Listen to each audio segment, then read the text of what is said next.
이게 안 되네요. 배터리가 다 닳아가지고 말로 좀 넘기겠습니다. 지난주에 말씀 기억나십니까? 하갈이 이스마엘을 낳았습니다. 그것은 하나님의 본래의 계획이 아니었습니다. 아브라함의 인간적인 계획이었습니다.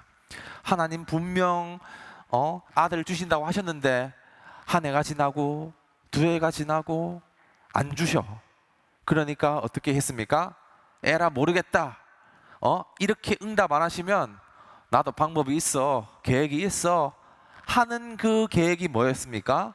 하갈을 통해서, 첩을 통해서 이스마엘을 낳는 거였습니다. 하지만 그 결과가 해피했습니까? 아닙니다. 더 절망이었습니다. 부부 사이가 완전 이혼 파탄 직전입니다.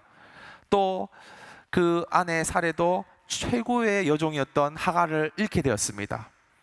하갈도 광야로 내쫓김 당했습니다. 다 그냥 풍비박산 난 것입니다. 하지만 신실한 하나님의 은혜가 이 모든 것을 회복시켜 주셨다는 겁니다. 그래서 이 하갈과 이스마엘은 다행히 이 아브라함의 집에 다시 살게 되었습니다.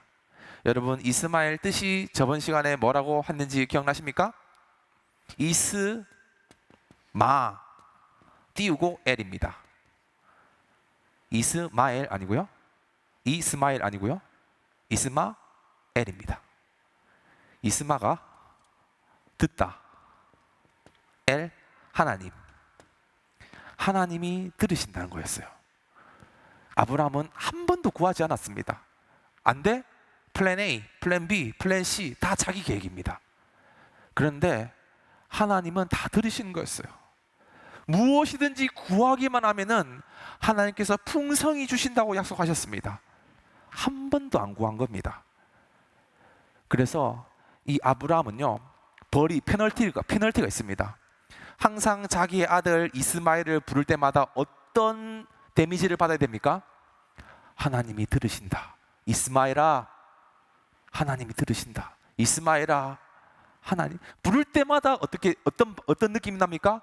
하나님이 들으시는데 난 구하지도 않았구나, 내 생각대로 나갔구나. 부를 때마다 이러한 그 생각을 가져야 했던 겁니다. 이제 세월이 흘러서 17장 1절에 딱 나이가 나옵니다. 아브라함이 몇 살 때입니까? 99세입니다. 99세. 사레하고는 나이 차이가 10살 차이거든요. 그러면 사레 나이는 89세입니다. 할아버지 됐습니다. 그런데 이때야말로 때가 된 겁니다. 할아버지라서 이제 은퇴했는데 완전히 이제 끝났는데 사실 그때가 하나님의 때였습니다. 하나님께서 이제 말씀하셨습니다. 아브라함아, 아브라함아. 17장 10절에 보니까 너에게 이렇게 말씀하겠다. 너희 중에 남자는 다 할례를 받으라. 이것이 나와 너희와 너희 후손 사이에 지킬 내 언약이다. 할례를 받으라고 합니다. PPT 한번 넘겨주시겠어요? 넘겨주세요. 네, 넘겨주시고요. 네, 할례를 받으라 하나님이 하셨습니다. 넘겨주십시오. 넘겨주시고요. 자, 이 할례 1번 문제입니다. 교환에 할례가 여러분 뭔지 아시죠? 남자의 이 생식기의 표피의 끝을 잘라내는 행위였습니다. 넘겨주십시오. 자, 이 너무 잔인해가지고 모자이크 처리가 되는데요. 이 할례는요, 여기 보니까 11절에 이렇게 나옵니다. 포피를 베어라. 이것이 나와 너희 사이에 언약의 표징입니다. 할례를 왜 받냐? 성경에서는 언약의 표징이다 라고 나오죠. 표징. 넘겨주십시오. 네, 넘겨주세요. 자, 너무 잔인해서 바나나로 표현했는데 이제 혹시나 모르실까봐 이 끝에 있는 껍질을 칼로 잘라내는 행위. 그게 이제 그러면 막 뭐가 뿜어져 나올까요? 피가 막 철철 나오겠죠? 되게 아프겠죠? 힘들겠죠? 네. 왜 이런 일을 하라고 하실까요? 넘겨주십시오. 이 할례는요, 이스라엘의 고유한 문화는 아니었습니다. 할례는 원래 이집트에서 이미 진행되었습니다. 여러 가지 이유가 있습니다. 위생상의 이유가 있을 수도 있고요, 또 종교적인 이유가 있을 수도 있고요. 어쨌든 이 할례는 이스라엘 고유의 행위가 아니라 이집트에서 이미 행해졌던 것입니다. 넘겨주십시오. 이 할례는요, 표징이라는 데 특징이 있습니다. 표징, 시그니처. 이 표징은요, 딱히 이제 그 중요 부위가 아니더라도 이 표징을 드러내는 경우가 있습니다. PPT 사진 보시면은 아까 그 안중근 선생님 손가락이 한쪽이 없잖아요. 이게 바로 뭐냐? 표징입니다. 표징. 끝까지 나의 신념을 지키겠다는 그 표징으로서 손가락을 잘라내는 겁니다. 이게 할례는 아니지만 할례와 같은 기능을 하게 되는 거죠. 한 장 넘겨주십시오. 또 중국의 청나라 때 보면은 그 머리를 반쯤 밉니다. 이거 뭐라고 합니까? 변발이라고 하죠. 홍콩 영화에 나오는데, 이걸 한 사람들은 중국 사람이다, 청나라 사람이다, 이게 시그니처 표징이 되는 겁니다. 그러니까 이런 어떤 형태든지 표징을 갖고 있다는 것은 일반적인 어떤 문화의 한 부분입니다. 그런데 왜 하필 이스라엘 사람들이 언약의 표징으로서 할례를 받았을까요? 이 고대 시대 때는요, 사람 인체에서 생명을 상징하는 부위가 있었습니다. 그 부위가 어딜까요? 바로 그 남자의 중요 부위 혹은 여자의 중요 부위가 생명을 상징한다고 봤습니다. 그래서 1번 교환에 영어로 적어놨어요. 한글로 적으면 너무 정답을 쉽게 노출하는 것 같아서 라이프. 바로 이제 이 부분은 생명을 상징하는 겁니다. 그런데 그것을 잘라냈다는 것은 생명이 끊어졌다는 것을 말합니다. 이 언약의 표징은요, 바로 생명이 끊어진다는 걸 말합니다. 하나님과 나와 약속을 맺을 때는 그냥 공짜로 되는 게 아니라 생명을 걸고 약속한다는 것입니다. 그래서 하나님께서는요, 창세기 15장에 언약을 맺으실 때 짐승을 반으로 쪼개서 그 사이로 지나가게 합니다. 내가 만약에 너와 약속을 지키지 않는다면은 이 짐승처럼 쪼개짐을 당할 것이다. 하나님이 친히 자신의 생명을 거셨습니다. 그리고 언약은 쌍방이죠. 그래서 이제 17장에는 아브라함 편에서의 어떤 이 퍼포먼스를 이제 요구하십니다. 그건 뭐냐? 너의 생명도 걸어라는 얘기입니다. 너와 나의 언약을 맺을 때 그냥 되는 게 아니라 나도 내 생명을 내어놓을 테니 너도 너의 생명을 붙잡겠다는 겁니다. 그래서 할례는 그 생명을 드리겠다는 행위입니다.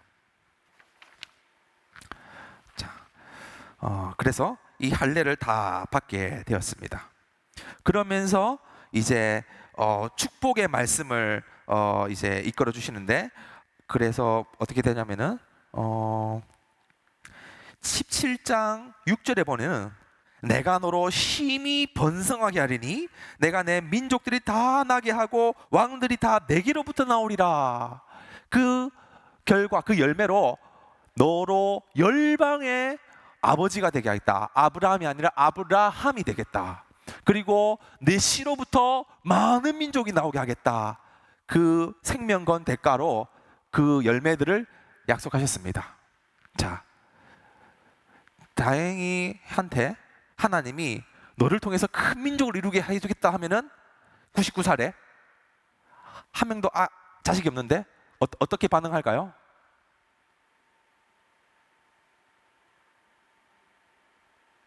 은규, 아브라함이라면은 어떤 반응을 할까?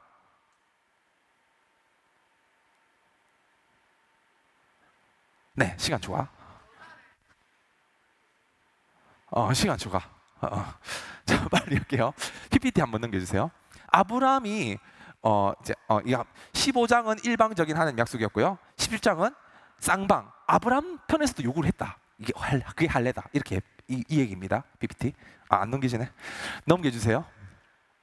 자, 넘겨주세요. 넘겨주세요. 생명을 맺으신 언약관계. 자, 아브라함이 이런 어마어마한 축복의 말씀을 들었습니다. 그런데 17장 17절 제일 처음에 어떻게 반응이 나왔냐? 아브라함이 엎드려 웃었다. 이게 하하하하 웃은 게 아니고 이렇게 웃은 겁니다. 이게 무슨 웃음이죠? 비웃음이죠. 그래서 이 2번의 문제에 빗자 넣으려다가 뺐습니다. 정답 노출 빨리 할까 싶어서. 아브라함이 약속을 듣고 아멘, 할렐루야, 주님 그렇게 하실 줄 믿습니다가 아니라 하나님 장난치십니까? 하나님 농담하십니까? 킥킥킥킥킥 비웃었던 겁니다. 아브라함은 그렇다 칩시다. 여자 입장에서 얼마나 기쁜 소식입니까? 할머니 89세인데 후사를 주시겠다고 하니, 민족을 이루시겠다 하니 얼마나 기쁜 소식입니까? 사례는 반응이 어땠을까요? 넘겨주세요. PPT. 사례도 겉으로는 아멘입니다 해놓고는 속으로는 어떻게 했습니까? 킥킥킥킥 또 비웃은 겁니다. 할아버지나 할머니나 하나님의 약속을 아멘으로 받지 아니하고 비웃고 신뢰하지 못하고 내 주인도 늙었고 나도 늙었는데 무슨 즐거움이 있겠습니까? 하면서 왜 어떻게 아들을 낳으려 하느냐 이렇게 합니다. 부정적인 반응입니다. 그러면은 만약에 다정이가 하나님이면은 이런 비웃음에 어떻게 반응할까요? 치아, 약속 무효, 때려치야. 딴 아브라함 투 알아볼래, 사례 투 알아볼래 하겠죠. 저 같으면은. 근데 2번 문제, 하나님은 신실하시다는 겁니다. PPT 한번 18장 11절. 자, 또 넘겨보세요. 한 장 더 넘겨주세요. PPT. 하나님은요, 로마서 신약 성경에 이 현상을 하나님께서 이렇게 해석하셨습니다. 그가 백선하되어 자기 몸이 죽은 것 같고 사라의 태가 죽은 것 같음을 알고도 믿음이 약해지지 아니하고. 로마서의 신약 성경의 밝은 빛으로 조명해 볼 때 하나님의 견해가 어떻습니까? 야, 때려치야, 너 말고도 많아 사람들이 아니라 하나님은 신실하게 그를 붙잡고 계신다는 겁니다. 믿음 1도 없는데 우리 아브라함과 사례는 나를 믿는 자들이야, 끝까지 나의 백성이야. 하나님이 쉴드 쳐주는 겁니다. 그리고 22절에 그러므로 그것이 그에게 의로 여겨졌느니라. 우리가 현장에서는요, 얼마나 아브라함과 같고 사라도 같습니까? 여러 가지 이 세상살이의 유혹과 미혹과 공격들 가운데 타협할 때도 많습니다. 하나님 신뢰하지 못할 때도 많습니다. 때로는 하나님보다 세상의 어떤 것들을 쫓을 때도 많습니다. 하나님 비웃을 때도 많습니다. 그런데 하나님은 우리를 어떻게 여기실까요? 믿음이 약해지지 아니하고 끝까지 우리를 신뢰하신다는 겁니다. 끝까지 우리를 약속을 지키신다는 겁니다. 왜? 이미 하나님께서 나는 너와 함께 하겠다고 창세기 15장에서 약속하셨기 때문에, 내가 만약 너와 함께 하지 않는다면은 짐승처럼 둘로 쪼개져서 내가 죽임을 당할 것이다 라고 스스로 약속하셨기 때문에, 그래서 하나님의 은혜는 무조건적인 은혜입니다. 우리의 어떤 반응, 상태, 조건 상관없습니다. 내가 비록 실제로 비웃고 하나님의 약속을 멸시한다고 할지라도 하나님은 끝까지 나의 인생을 붙잡고 계시는 좋으신 분입니다. 아멘이십니까? 우리의 인생길 가운데서도 나는 때로 약하고 부족해서 넘어질지라도 하나님은 선한 목자 되셔서 끝까지 우리를 선한 길로 이끌어 주시는 분이라는 겁니다. 자, 그 다음 3번 세례. 자, 그렇다면 이제 오늘날 21세기 살아갈 때 할례를 어떻게 인식해야 될까요? 우리 대한민국 사람들은 남자들 할례를 많이 받았죠. 그 아빠 따라서. 그런데 그렇다고 우리가 지금 와서 할례를 받을 필요 없습니다. 왜냐? 우리에게는 할례 이상의 그것이 있기 때문에, 그것이 뭐냐? 세례입니다. 세례. 세례는 신약 시대를 살아가는 사람들의 할례입니다. 여러분, 세례 안 받은 사람 있습니까? 물론 있을 수 있지만 대부분 다 받았죠? 그게 우리의 할례입니다. PPT 한번 보여주세요. 넘겨주시고요. 넘겨주세요. 이거 나오면 안 되는데 넘겨주세요. 골로새서 2장 11절에 보면 이렇게 나옵니다. 또 그 안에서 너희가 손으로 하지 않는 할례를 받았으니 곧 육체의 몸을 벗는 것이요 그리스도의 할례리라. 이 그리스도의 할례가 우리가 받을 할례인데, 그리스도의 할례가 뭐냐? 그 다음 절에 나옵니다. 너희가 세례로 그리스도와 함께 장사되고. 그러니까 이 세례가 할례로 오늘날 우리가 받는 것인데, 그 세례는 바로 그리스도와 함께 장사되고 그리스도와 함께 다시 일으킴 받는 것이 바로 오늘날 세례의 의미입니다. 우리가 믿음으로 예수님을 영접하고 고백할 때 이제 세례를 받고 그 세례와 표징이 되어서 하나님이 영원히 나와 함께 하신다는 약속의 증거가 되는 것입니다. 자, 그 다음 마지막 4번이네요. 할례는 또 하나의 의미가 있습니다. 두 번째 할례의 의미인데요. 자, 넘겨주세요. 앞으로 아까 하트 그림 보여주세요. 하트 그림 뒤로 가져서 뒤로. 우리의 마음의 상태입니다. 우리의 마음은 아주 돌덩이같이 견고한 마음입니다. 말씀이 안 새겨져요. 너무너무 견고하고 이게 딱딱해서. 그런데 성경에는 우리에게 새로운 할례를 제시합니다. 넘겨주세요.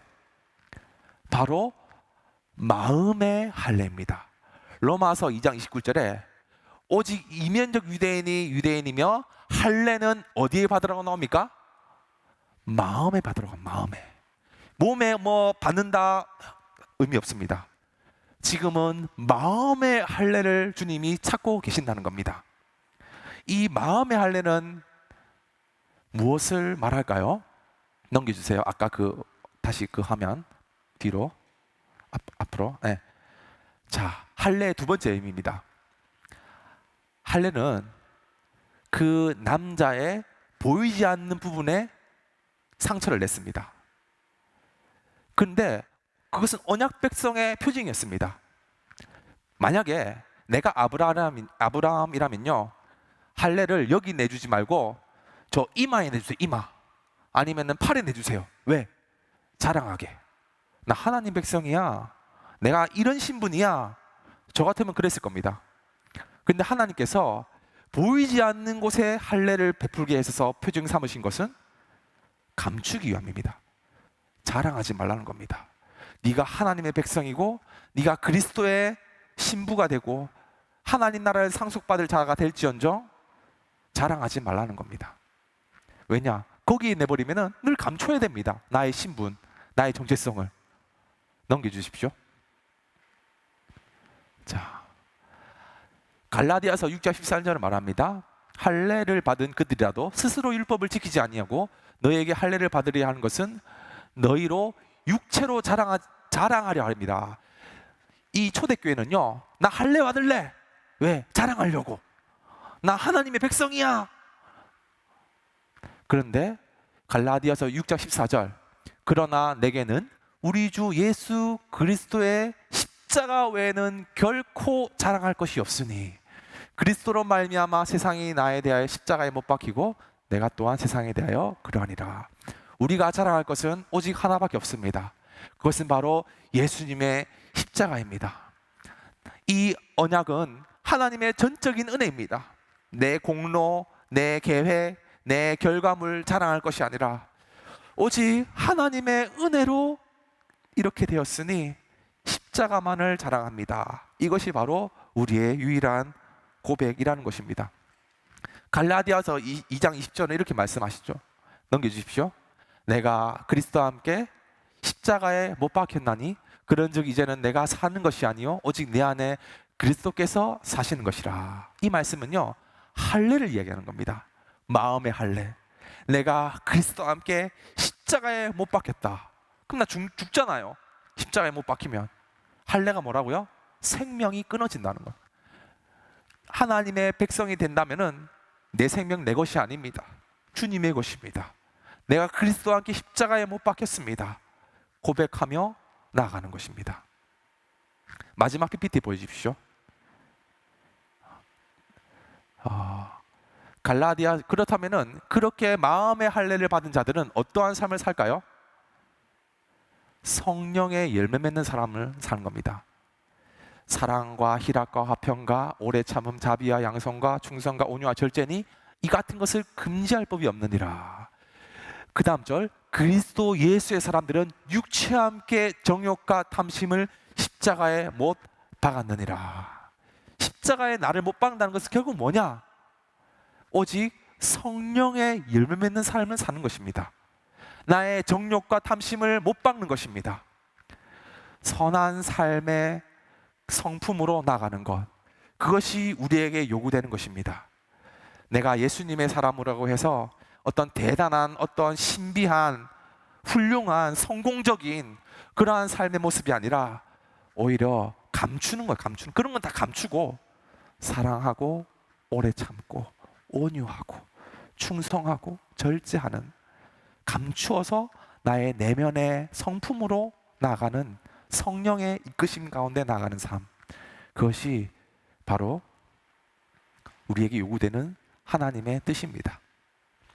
예수님은요, 우리는 할례를 받았지만 예수님은 십자가에 못 박아 죽으셨습니다. 할례는 생명의 끊어짐이죠. 우리는 퍼포먼스인데요, 예수님은 진짜 죽으셨습니다. 우리는 어떤 행사치레지만 예수님은 실제로 물과 피를 쏟으셔서 우리를 대신해서 죽으셨습니다. 그것이 우리를 이 마음의 할례를 얻게 하기 위한 하나님의 그 언약의 성취였던 것입니다. 아까 창세기 15장에 말씀드렸죠? 내가 너와 약속을 지키지 않으면은 내가 쪼개짐을 당할게. 그리고 십자가에서 쪼개지셨습니다. 물과 피를 쏟으시고, 그것은 이미 창세기 아브라함으로부터 맺어진 언약의 성취가 바로 십자가 사건이었다는 것입니다.